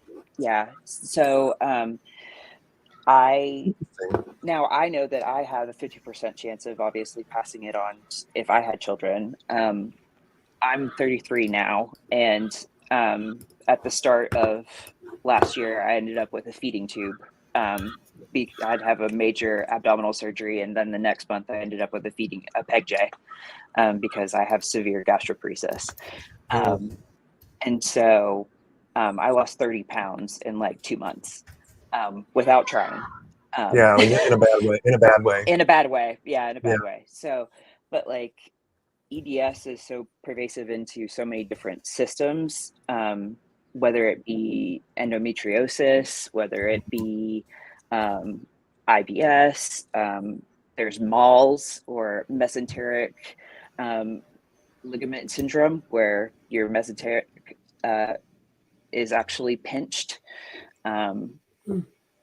So EDS is actually far more common, and the most common type is the hypermobile type, but there are 13 subtypes of EDS. You know, this is on the one hand what makes healthcare and medicine fascinating, and on the other side, I'm right now training to be a nurse practitioner, and it's scaring the bejesus out of me, because it's like there's so much to know and so much, and that's why you try to keep on top of things, and I guess, and that's also why you look things up and work with other practitioners and a physician and try to, you know, it's just we're past the point of a doctor being able to know everything there is, or a nurse practitioner. I mean, 100 years ago, like I said, my mom probably knows as much as a doctor did 150 years ago. You know, they know, you know, soap and water and don't pick at it. Now there's just so much to know. It's incredible. I don't know how physicians do it. I have such a renewed respect for physicians and everything they have to cram into their brain, from the chemistry to the embryology, and then the disease process and the treatments and surgery and obstetrics and pediatrics and all the rotation. It's just, it's crazy. It's exciting because I love to learn. I don't think, I think medical school would probably be too much for me, but I do love to learn. So I can imagine that there are some med students, residents, who just love to learn and they just eat this stuff up. It's still challenging for them, no, but boy, it's overwhelming. And I have to just, you know, in my position, you know, on my little path to be a FNP, need to just take a deep breath and realize that there will be people around me and there will be up to date that I can get on and look things up. I know Chad you says already know a lot. You know, I mean, you already know a lot. I think that it is that questioning, right? But it's a questioning. Does differential diagnosis, I think, is very complicated. And that's where it's always important to collaborate and find specialists and follow up. You know what I mean? Yeah, I'm constantly having to teach people about my illness because it is so rare. I get that. And to go from the advocate for patients to having to really fight for my own advocacy, for my own health, because I'm disabled now. This is a disability. I can't work in the hospital anymore because I can't stand for that long. I just had hip surgery a month ago because my hip dislocated and I tore my labrum, and I had a deformity to my acetabulum that was there since birth, but nobody knew, and so they had to shave down my bone. I was going to add, this brings up something that actually overlaps with something I talked about in one of my early videos on LGBTQ stuff, and that is, in that I was talking about coming out to your doctor and saying, look, I'm one of these things, LGBT or Q or some combination, so that they know how to interact with you on that level and know, you know, certain things. They don't have to ask a lesbian patient more than a couple of times if she's pregnant. It's like, no, I don't have sex with somebody who can get me pregnant, you know, just as one example. And I was saying in that video that it kind of behooves us to do this and to teach a doctor or a provider who doesn't quite get it, to teach them. Look, you know, just so you know, like my doctor didn't know top and bottom as terms for men who have sex with men. One is a top and one is a bottom. And she didn't quite understand what that meant. And I brought it up and she's like, oh, well, that's what that means. And I'm like, yeah, that's what that means. but I know some people don't want to take on that responsibility. And the same with somebody with a rare disease. You kind of take that, you have the decision, do I want to be the one who represents other people with this disease and teach people about it, teach my physician about it potentially, or my nurse or my caregivers in other places? Because on the one hand, it's not up to you to teach these people. They should be learning what they need to know elsewhere. But on the other hand, I think a lot of us feel compelled to use what we know to help our providers help us better, and then also potentially help other people in similar situations better. You've actually, sounds like you've chosen to be a teacher, a representative of your disease process, and that's great. But I just want to highlight the fact that you don't have to do that. And other people that have certain diseases, you don't have to do that. It's okay just to be the patient. And I've actually gone to my doctor, who I've had a long relationship with, and she's like, well, what do you think is going on? I said, I feel so bad. I just need to be the patient right now. Can you be the doctor? And I just be the patient. Yeah. That's such an important conversation too, because like I was in the hospital for 10 days and I got put on TPN, had to get a PIC, like the whole 9, and then had major abdominal surgery. And I was in, so much pain and just in a bad way that I was like, I couldn't teach, I like you said, I was like, I just need to be cared for. Like, well, that's where you need like a patient advocate too, and that's where it's almost like, I mean, I work for a family whose daughter's twins had an incredibly rare disease. At the point that both of them had passed, they finally figured out what it was after the first one passed through autopsy, but it was like there were 20 cases in the world, and it was like this juvenile pediatric Parkinson's disease looking thing. It was like crazy, how it started when they were 8 or 9. It looked like something that doesn't exist, right? As we know it, because Parkinson's is not possible to have that as a kid. But and it's like, but there was like a book we had as a caregiver, and these girls were my age. I think I was 18 when I started working for the family, but we would have a book, basically a manual. And I think that it is hard because when you have a chronic disease or a degenerative chronic disease of any kind, I mean, if it's not like, diabetes or certain cancers, which are not considered chronic disease, it's very different, or CHF, but when it's these rare, unusual diseases, I think it's hard. It's a fine line. Like, that if you're not teaching, you're going to get substandard care, or maybe you're not going to get physical therapy or have the right orders, or have that, like, for example, for rehab purposes or pain management purposes, or the expectations of me as a nurse. Hey, get out of bed. You had a hip replacement. You got to get up in like 4 hours. We're going to be on the track. We're going to do a 5K tomorrow, right? I mean, so those are really important things. And I think it's very, with Pulse, the organization I'm part of, we do have some disease specific, from the patient's perspective, a catalog of videos. But I think it's very important because there's just so much to know, but it's hard. And that's why, private patient advocacy is really important, or having somebody who can check in and say, because again, everybody's busy, right? We've all been on that receiving of like, oh, I'm this and this person, their sister, their mom, their brother, whatever, husband, wife, this is the disease. And you kind of like tune out, like, because they're giving you some esoteric thing off of Google, or, rice wine vinegar tonics or something, you know what I mean? And then you're like but then you have to discern like what's actual information about a disease, what's really important. And I think that's hard to convey. I think it's hard for families to convey because they're emotionally charged, I know it doesn't look like it, but I'm actually really excited by this because there's so much to learn.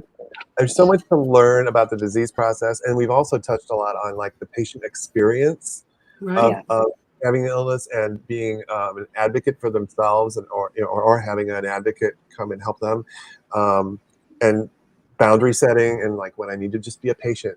I can't be the medical professional right now. I need to be a patient, and then the broader societal kind of effects about healthcare. It's all very complex, and I think a lot of us in this room now understand a lot better. It doesn't mean it makes sense. It's just that we understand that it's complex. That there's people's beliefs about vaccines. There's the way people, there's the science of how disease spreads. There's the rare diseases and people's feelings about that, and advocating for themselves, and the knowledge deficits in healthcare providers and how that can be, there's all of this together, plus the healthcare. We didn't even touch upon like insurance and, hospital administration and all that, and I won't let Liz do that. But it's also about like the staffing too. I mean, that's why when you've got 8 patients in the ER, Scott, or you've got even NPs, right, with quotas, and like you got 10 minutes with your patient, it is so important. If we don't have time to actually reflect and actually do some research, this is what harms patients. There is no substitute. That's what I'm saying. It's complex. There's staffing. There's nursing education. There's, are we cranking out enough nurses? Are we cranking out enough doctors? Medical education, public education on science and anatomy and physiology. I'm trying to draw some connecting some of the dots of this whole last hour and 20 minutes. Sorry. No, I'm just saying that it's there's so much there that it's and there's so many opportunities to learn more about each. When I think about research, like I may have to do one day, all kinds of questions we can ask. Is it better if we do this? If we teach kids in grade school what parts of their bodies do they come out, later better able to take care of their own health? Do they manage their hypertension better when they've had a high school health course that covers cardiovascular disease and risk factor? I mean, there's just so much to know. What if we give doctors education on how to communicate with patients, or nurse practitioners for that matter, about communicating about research to patients in a way they can understand it, since we don't get that in our school, in our educational system. Let's see, Mel has something to say. Mel, I've not been ignoring you. I see your comments over there. Mel says, my desire to be able to help people navigate this stuff better is 100% why I'm in school. Yeah, I think we all realize that there's a deficit. People don't understand what's going on. And I've always enjoyed the patient teaching, especially because I think it works. I think I go in and and my role was in the ER, and I said, hey, the doctor just told you have a kidney stone. Do you know what that is? And they're like, yeah, I've heard of it. My uncle had one once. Like, okay, well, let's use the little whiteboard here, and we will draw some kidneys. And and afterwards they're like, thanks, I think I get it. No one's ever explained it that way. So if it was one thing to do that and then have them go, yeah, it still is kind of complex, I don't get it, would be one thing. But I think most of the time they're like, yeah. Or if they don't, and I've told people, like when I do my AFib bedside lecture, you're not going to remember all this, and I don't expect you to now become an expert in your new diagnosis. But let me go over it, and then the next time you hear it from your doctor, or you look it up on YouTube or Google or something, you'll say, oh yeah, that's what that tall guy in the ER was talking about. Okay. You need to hear it a couple of times. Let me just be the first time. And I think a lot of us find that part of it really satisfying. And my doctor, I was talking to her, and I told her about my preceptorship coming up, my clinicals, and how many patients they see a day. And she's like, oh my God, are you serious? She's like, I guarantee you, there's no psychosocial. I guarantee you, it's come in, take care of the disease, and send them out. There's no, how's your family doing? What do you do for a living? What do you do in your free time? How you been feeling? How's your mood? All that. She says, in that short amount of time, I guarantee you, there's no psychosocial. Now, she's the one that spends an hour with me every time I go in. So she's on the other extreme. But she said no time for that. She said it'll teach you to focus, and then you don't have to work in that kind of environment forever. But this experience will teach you to focus. You got 15 minutes to examine, explain, diagnose, treat, move on to the next one. And it's too bad that we don't have more time. But that's pressure's on. The pressure's on.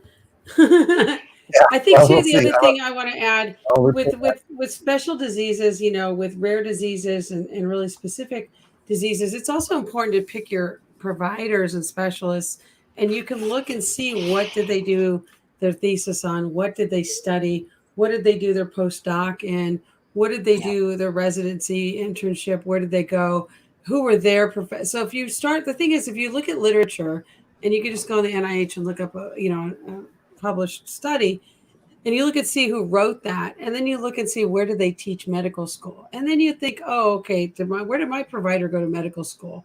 Because by and large, I mean, there's not a bajillion medical schools. So again, you can sometimes trace that down and get a better provider, somebody more specific who has a higher probability of having some knowledge about your disease or disease processes. So it's very important. It's another way to look at it. And it doesn't hurt to screen your doctor ahead of time. And I was talking about that as well with LGBTQ patients and say, call the office and say, I'm thinking about becoming a new patient there. I see you're taking new patients. Can I just ask you, does Dr. So-and-so see many gay men in his practice? Is that something that he's comfortable with? And sometimes they'll be like, oh yeah, sure. We've got plenty of guys that come in here. Or they'll say, well, I don't see why not. And they're like, okay, well, and there's nothing wrong with and saying, hey, I carry this diagnosis. Is this something the doctor either knows about or is willing to learn about? I do that. I have to do that. I mean, honestly, because I don't want to waste my time and I don't want to waste theirs either, to be really honest. And I have enough medical PTSD from having to interact with physicians who completely invalidate me as a patient, and just things that I've had to experience through the process of trying to get help for certain things. So I mean, it's best to try and be a part of, with rare diseases comes communities of people who can point you in the right direction. The EDS Society has an entire list of doctors per state who have been trained in the knowledge of EDS. So, you can do that for a lot of different rare diseases that have resources like that to help people be able to find doctors to help take care of them. And I want to just say this because I had this happen with somebody that I know recently who has gone through a very difficult time with a surgery he didn't need and new problems on top of old problems, and just a feeling of helplessness and being kind of lost in the healthcare system, and plus having pain on top of all of it, and now feeling like not only can't you do the things you used to do, but now and you go for help and you're not getting the help you need. So now you have to actually fight to get the help you need and explain to people what you need to do and look for a new provider because the last one was had trouble and all this, and then he made a mistake along the way of going to a chiropractor, which hurt him further. And now, he's feeling guilty about that. And I feel very sorry for anyone that has to go through all that. And it's one thing to have a disease process going on or be sick. It's another thing then, to ask for help and either not get it or get the wrong help. And then feel like you have to not only deal with being a sick person when you used to be a healthy person, but now figuring out what you need to do to help yourself and maybe not having someone by your side to do that. It's difficult. I just want to recognize that that's difficult. And, some people, it's different for different people. Some people are sick, they get help, no problem. They have family around, they go to a doctor, the doctor helps them, the team helps them.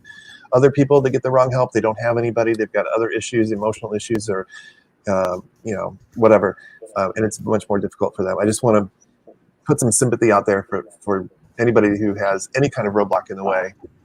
Thank you. Help that they need. Going back to our timeline, let's just see if there's anything here we want to touch on because we're coming up on time here. We almost eradicated polio. That's good. That's right after I graduated high school. Reproductive health. We eradicated it, and then emergency contraception. That was a thing, right? I mean, the morning after pill. Yeah, the emergency contraception was as a gay man. No, but it's the emergency contraception hits home to me because it meant that a woman who got pregnant, not through her own volition, we'll say that because YouTube doesn't like certain things, through some kind of assault, got pregnant, now didn't have to carry this pregnancy. Which would be PTSD every day for the rest of her life. Yeah, so. if she didn't have access to abortion care. Right. This avoided the need for even that. And look at the dates on these things. Okay, this wasn't 1930 that we had a morning after pill. This is 1998. Medicine is young. Healthcare is young. Modern healthcare is young. See.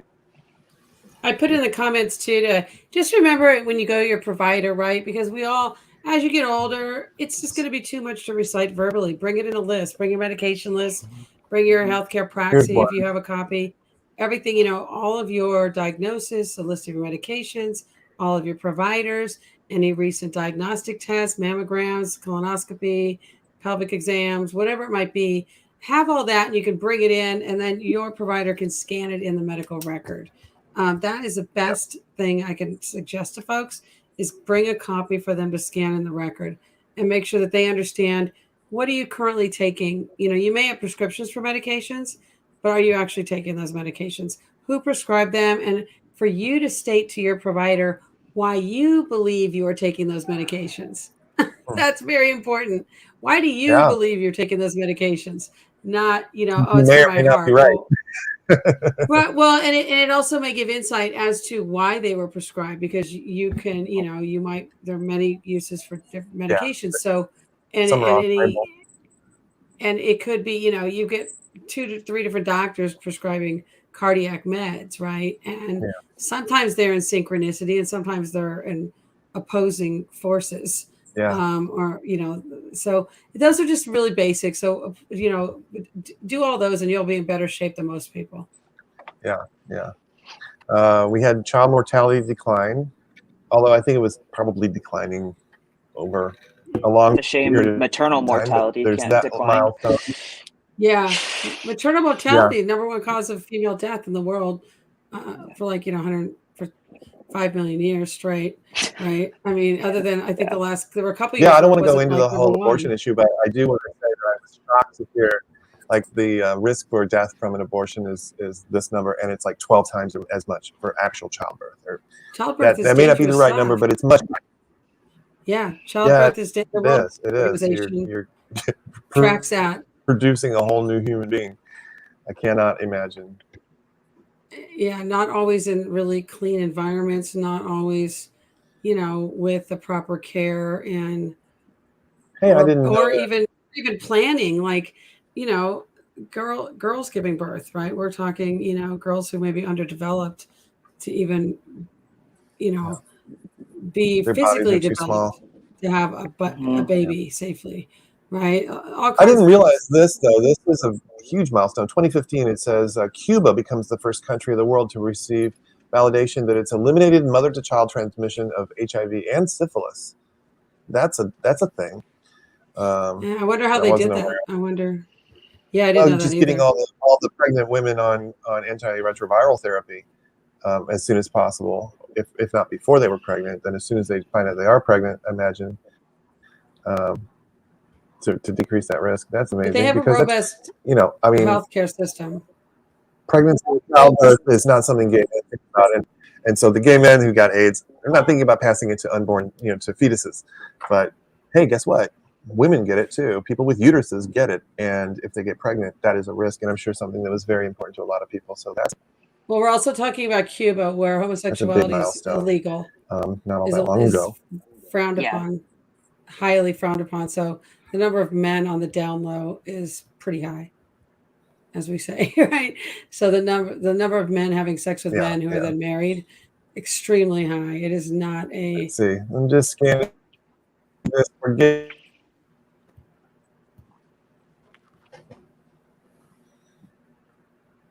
The oral regimen for treatment of multi-drug resistant tuberculosis. It's not a very sexy disease, but it's out there. It's always been out there, and it continues to be a problem. And in fact, I just studied my antibiotics modules ago for my class. And there's a 4-drug regimen we had to know for TB. I'm like, I thought it was 2. I thought it was rifampin and isoniazid. That was when you went to nursing school 30 years ago, Scott. And now it's 4 drugs. It was the same when I went to nursing school. So and you're younger. I've been a nurse for. I've been a nurse for 10 years. I seem to remember we treated a lot of people with TB or suspected TB, but I thought I was giving 4 medications on discharge. I don't know, but maybe is that in lieu of IV and combination? I'd be curious about that. Because I think there was always you had to give. I don't know that. You had to give IV. I just remember it's major treatment, but I thought that's it was another one. Tuberculosis. What is it? Yeah, I thought there was something, but very interesting about TB. TB is. So I had a patient. When we had TB patients, it was pretty big deal in the county I worked in. Like they were really on it. Like they would take people and arrest them and put them in a hotel. And, of course there wasn't, and, there'd be somebody like a nurse would come twice a day to ensure that they took their medication. And that came up when we were talking about, like, can they force you to take a vaccine? I'm like, you know what? Nobody gave a crap about anybody with TB, apparently, for 5 decades, right? Yeah, right. And I said, you may not realize this, but when it comes to public health, certain liberties can be taken away from you. And I don't know if you know this, but with tuberculosis, they can take you into custody to make sure that you go through your treatment because they don't want TB spreading. And anytime I talked about this, and you have to remember, everybody, the government is us. Okay, we get together. I think of it as a little island. Nobody's on, and a bunch of people arrive. Like, okay, like Gilligan's Island. How are we going to live together? Well, we should make some rules. Because you took my coconut the other day, and I don't appreciate it. All right, well, let's make a rule. You can't steal each other's coconuts or bananas. Okay, and what other rules do you want to have? Oh, you can't hit each other. Okay, well, that's So we as a society, on an island of 100 people or a country of 330 million people, have certain rules. If we want to change them, there's mechanisms to change those. But we've decided that we're going to protect children. And if the parents aren't going to get them vaccinated, we're going to require vaccinations or something like that. That's probably a bad example. It's more like if a child needs a life-saving surgical procedure and the parents don't consent to it, you can get a judge to actually issue an order for them to do it without the parents' consent. Because we as a society have decided we're going to protect children even from their own parents. We will protect people from themselves in certain cases. Like if you're suicidal, we'll take you into custody and get you an evaluation. We will save you from yourself. If you're not taking your TB meds, we're going, for the good of the public, we're going to, do this. Now, if you want to change that, change the laws, change the Constitution, whatever that allows that to happen. But as it stands now, they can require that you take a vaccination for the greater good. But that's a discussion for 3 years ago. But it does overlap with what we just talked about with TB. And I don't know that a lot of people know that you can actually, I'm not sure what it's called. It's not being arrested so much, it's taken into custody, for supervised treatment. Yeah. But just remember, everybody, that you've got individual rights and then you've got the rights of the people around you. And where they bump up against each other is where we have that friction. So, anyway, I don't want to go down that rabbit hole, but I think all of us here appreciate that. Adrian's like, no. It's pretty interesting though, the whole makeup. I would find, I'm going to put you guys some links here because there's some great resources I found when I was doing a lot of research in the work I was doing in public health for the union during COVID, that I found all kinds of agencies and resources like buried in other agencies. And so, it's worth it to explore. There's a lot of great agencies in our government and public health that have great resources. I mean, and also, you can check out FEMA. FEMA is another, organization in the United States they have a lot of resources as well. Because, it is like it's disease, but it's also could be public or natural disasters. It could be diseases brought on by environmental changes. If there's a hurricane, a tornado, or something that happens that really disables the healthcare systems, hurricanes especially do a lot of damage. It's important to be involved, or the Red Cross. I always advocate for people to be involved, to volunteer, do those things. And you're going to learn a little bit more about how the systems work and NGOs, non-government organizations work, and how our government works.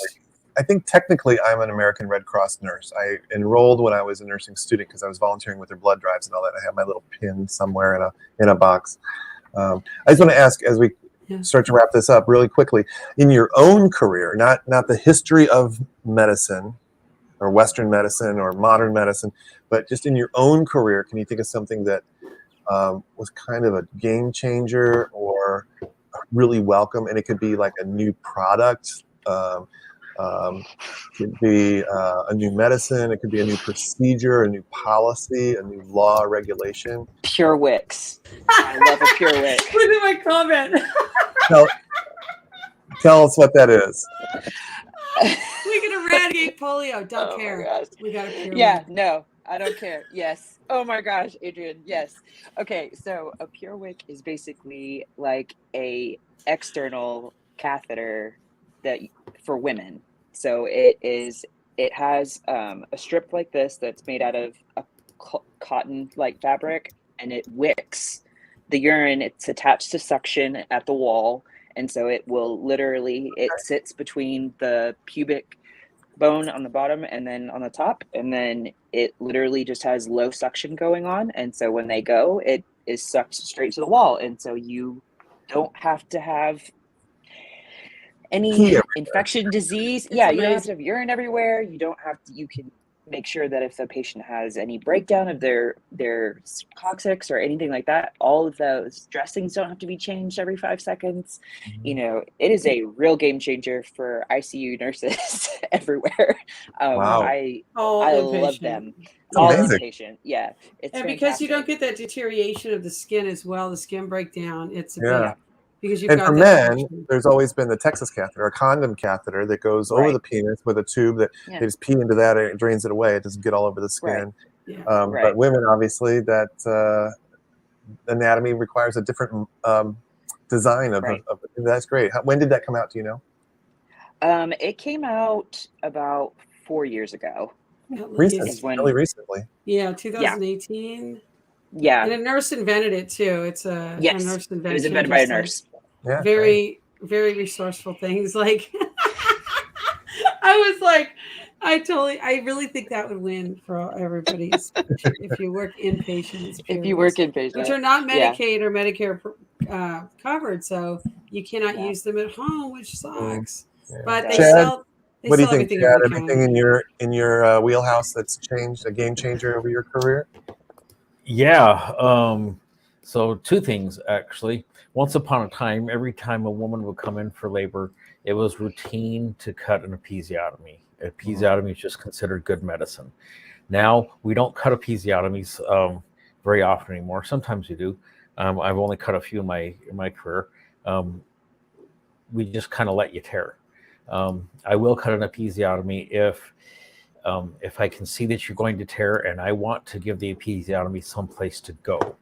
If you tear, you're going to tear in whatever direction your body tears. If I cut a small episiotomy, at least nick the skin, it says, okay, tear here. And that's a little more controllable. But we don't do that very much anymore. With fewer episiotomies, there's fewer repairs, quicker healing. Women are a lot more pleased with it. The other thing is that once upon a time, the minute your cervix went to 10 centimeters dilation, we'd start pushing with you. You could push for 5-6 hours. Now, we let you go to 10 and we wait until we can see the head before we start pushing. We let you what we call slide or labor down, and it just lets the head come down closer. So now we don't push for hours and hours and hours. We push for a handful of minutes. We're done. So those are two innovations. ACOG says that you can be completely dilated 10 centimeters for up to 4 hours. Wow. Which that's 4 hours of letting your uterus bring it down rather than you pushing. And again, less trauma to your perineum, less trauma to your bottom, and it just makes a whole world of difference. So great. Those are 2 innovations or things that have changed. Yeah, one policy and one procedure. Adrian, can you think of one thing? You know, I think I'm telling you, the PureWick was a game changer. But I think that there's just so many as an inpatient nurse, and I've seen things that have really benefited patients. I think the best thing that I was able to work with were staffing ratios, nurse to patient ratios. And it really makes it very difficult for me to think about going to an inpatient patient care position just to maintain my skills, because I just feel like I will flip out. I just feel like I will completely lose my what, if somebody tries to give me like 8 tele patients that are like step down and 4 on vents or some insanity that nurses are dealing with. So I think ratios save lives. That's what we need. Shown. We need staff. Yeah, staff. I forgot to tell people watching this live, put your answer to that question which way is it in the chat, and let us know what you think in your career or in your lifetime has been like a real game changer in nursing or healthcare or medicine. For me, my career's been in emergency nursing. The first thing that came to mind was end-tidal CO2 monitoring. It's just a very immediate way of monitoring how the lungs are exchanging gases. So really good in a code to know if you've got the heart started again. if they're getting ready to arrest, that kind of thing. That's kind of gadgety though. The other one was goal-directed therapy for sepsis, which came out, God, it's been 10 years now, maybe. A lot of people of all ages come in and they've got an infection that goes their whole body. And it used to be called septicemia or blood poisoning. And one of the things that happens is all your blood vessels just open up and then your blood pressure drops. And then you don't get blood to your heart and your brain, and then you can't arrest from that.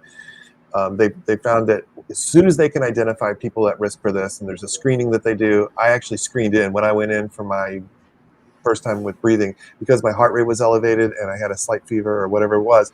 I ruled in, and they came in, all the nurses came in, drew blood right away, got an EKG right away, started an IV right away. The doctor wanted to use an ultrasound, look at my vena cava and see how my, all this. And if they can get fluids and antibiotics into these patients really, really quickly, they live. How about that? Within 30 minutes. You've got 30 minutes within to start, 30 minutes. 30 minutes to start fluids and an hour for antibiotics, I think, something like that. And we get it in much faster, to be honest with you. Mm-hmm. And you look at the numbers, people are not dying. It's saving lives, saving a huge number of lives. It's not something you hear about on the news, because you hear about heart attacks and strokes. You don't hear about sepsis or this kind of thing. So that was a big game changer. And it's like, oh, you mean we have to rush in there and screen for something else now, and we got to do all this? But then you learn, hey, guess what? This extra work that you're doing is actually saving lives. Actually, people are not dying who would have died. So that's exciting. Karen Nicholas says Narcan, and that's not new, but and I'm not sure when it came out, but yeah, Narcan, especially now with the whole opioid new crisis, availability, new availability of Narcan and the intranasal Narcan that we can use now. That is a lifesaver too. If you have someone, if someone witnesses you overdose on an opiate, clot buster oh yeah, I forgot about that too. Clot buster medication instead of triple bypass. Yeah, I used to, anytime you had a heart attack, had to have a bypass surgery. And now we can do clot busters, and also good in strokes, by the way. We can give TPA, and I've actually seen it work. She came in, this lady, I remember the one, she came in with a droopy face and the limp on this side, and she's having I'm getting a delivery, but I'm not getting up, if you can hear that. With classic stroke symptoms, and she's like, and we're like, how long ago did it start? About an hour. And we're like, okay, we're getting this. We get the TPA going. Mm-hmm. Completely normal. Symptoms gone. I'm like, we cured her stroke. That's impressive. And then they also more use of IR in today's medicine. I mean, like, I get my tube replaced in IR. So I don't have to go. Yeah. Interventional radiology, they don't go to surgery and cut you wide open, but they do go somewhere where they can do x-ray and see what they're doing by the little things that they stick inside of you. Well, and being able to draw those clots out too now. I mean, and cath lab nurses now. I mean, also cath lab nurses, let's just say they've had to completely learn a whole new skill and a whole new, they're two nurses in one now. With all the neuro interventions, which is something new. Mel says she's new on the nursing side of things, but from patient and patient advocacy, online portals are a game changer. Obviously not without issue, but so much better than all paper requests. So you can access your medical information on your computer and communicate with your providers online.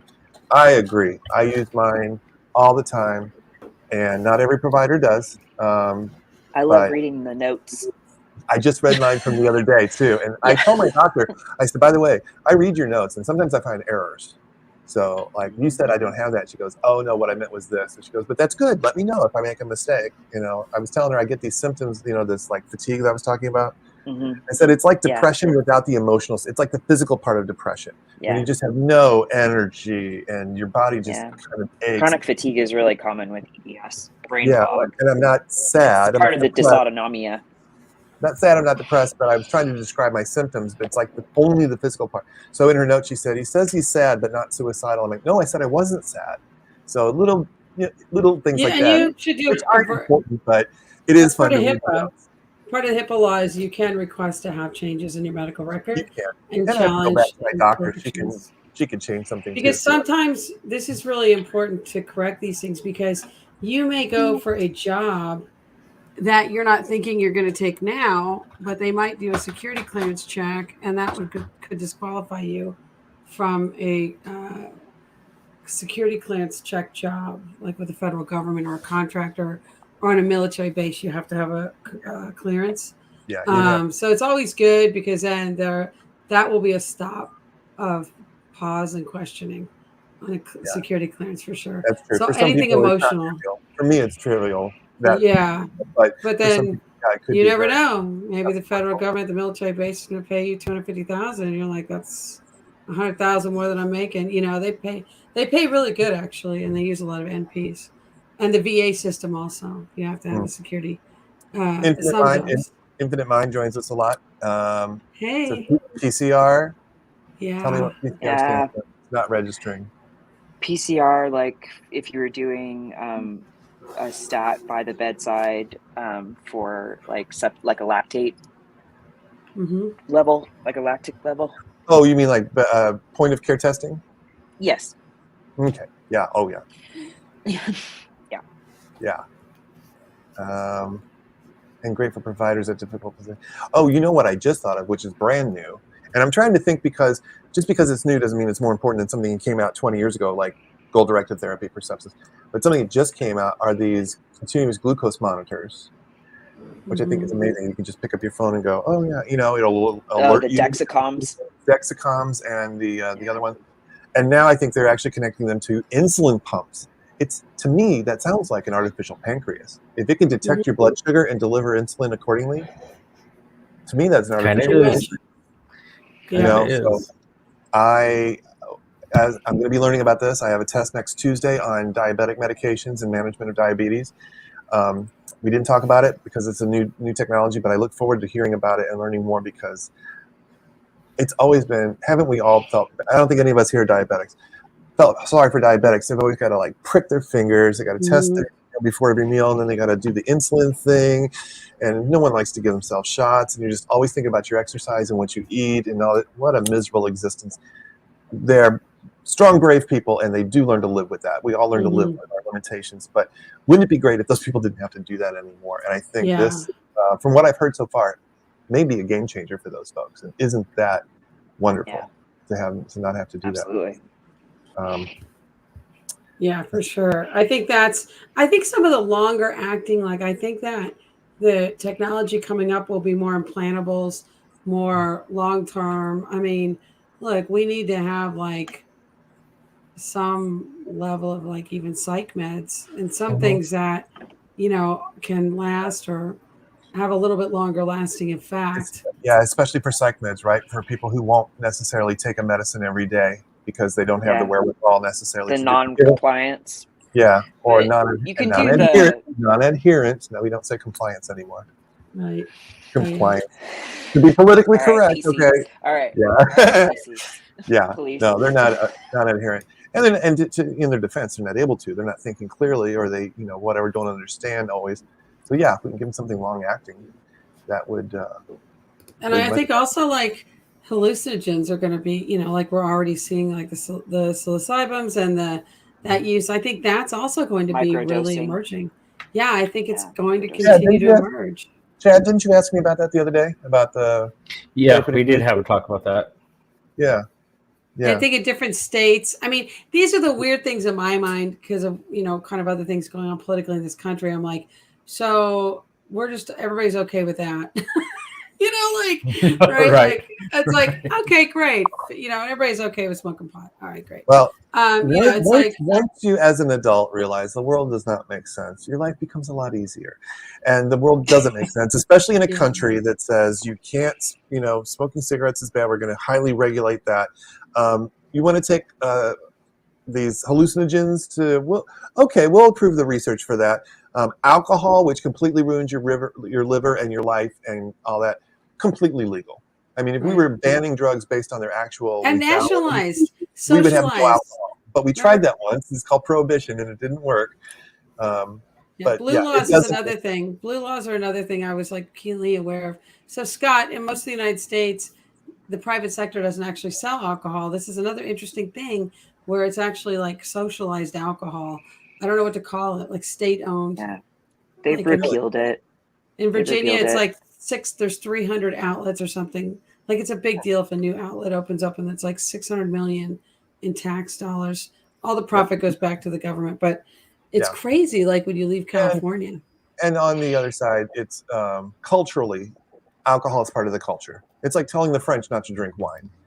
You know, in our country, it's beer and it's all kinds. You know, but I mean, in general, it's part of our culture. And if we said we want to get rid of it because it's so dangerous, it contributes to, you know, DUIs and accidents. Accidents like I see so many alcoholics just fall over and hit their head on a table. That's trauma, right? And alcohol-related trauma. Well, there's like a theory that Germany has it right. And you reverse the age of drinking and driving. You learn how to drink before you can drive in like Germany, and there's less DUIs because people like kind of get it out of their system. But yeah, I think it's. But I mean, I think that I think that the use of. I mean, part of what has fueled this momentum is obviously money, but it's that the rapid treatment and effects, and that the Freedom of Information Act opened up all of the suppression of information and data from 50 years ago about the use of these, you know, medications that, you know, nature, there are these things called mushrooms and they're kind of weird and unusual and they have some really unusual properties all the way around, you know. I mean, if you cook with medicine, you know, nature. Yeah, I mean, we get them from nature, but we've known about, and it's unfortunate we haven't used this, but it's also, we're not developing psychiatric meds or even figuring out how the brain works. And if we can give somebody a dose of something or ketamine and have them like, boom, you know, they're cured or maybe for 5 years or 10 years, that's amazing without having the side effects of medications. And Karen says when she was a new nurse in the late 80s, hip would lead to so many complications because you stayed in bed for so long. I imagine part of it. And joint replacements have increased life expectancy and quality of life. Yeah. And that was one of the things early in my career. They're like, by the way, you're going to be a new nurse here in the 90s. Back in the 80s and the 70s, we used to have patients in bed until they felt well. You're coming into the nursing at a time in the early 90s where we're getting people up the next day. Just so you know, the older nurses you work with are going to be freaked out by that, but you need to know the best thing for them to do is as much as they can get up side of the bed, standing side of the bed the first day. That's not the area I went into, but that was relatively new when I was a new nurse. So I want to say thank you to all of you guys for joining me for a couple of hours and giving up your Friday afternoon, and everybody watching for interacting with us, and that makes it so much more enjoyable for all of us, I think, because it takes the pressure off us to figure out what to say. When we can have cues, we can take off on an idea that you type into the chat. So thanks so much. Mr. Midwife has his own channel on YouTube. Please check it out. He just put up a World Health Day video today. Nurse Adrienne has all kinds of social media you can see around her in that fake library that she's sitting in. And I'll have this video on my channel too. So I'm broadcasting simultaneously. I'll try to put everybody's link down here for the people watching this on a replay. Ariane, thanks so much for joining us. Do you have social media that you need to link to? Yeah, I'll throw it into the chat. It's at LadyGov32. Great. And of course, I'm here, and I haven't. Where is it? Why have these? Oh, I deleted it. I have an email it's thenursescott@gmail.com. If you want to get in touch with me and not in the chat, somewhere more private, by all means. If you want to sponsor a video, if you want to be a guest, if you want to be an interviewee, I'm getting some of those lined up as well. So appreciate it. Thanks to everybody. Good health to all of you. Like the video, subscribe to my channel, check these guys out, and we will all see you next time. Okay. Bye. Bye. Oh, wait, I got an outro. Wait, I got an outro.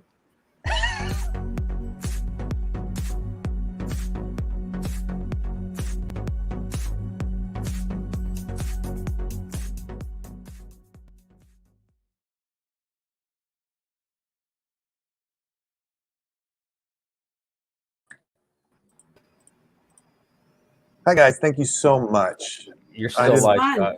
I'm wondering, do I have to do something to? It says you are live. I'm still live. Hey everybody, this is what we do when we go backstage. We say, hey. It says you are live on mine. Are you live? Yeah, it does. Yeah. It does. Let me How do do we this again. stop it?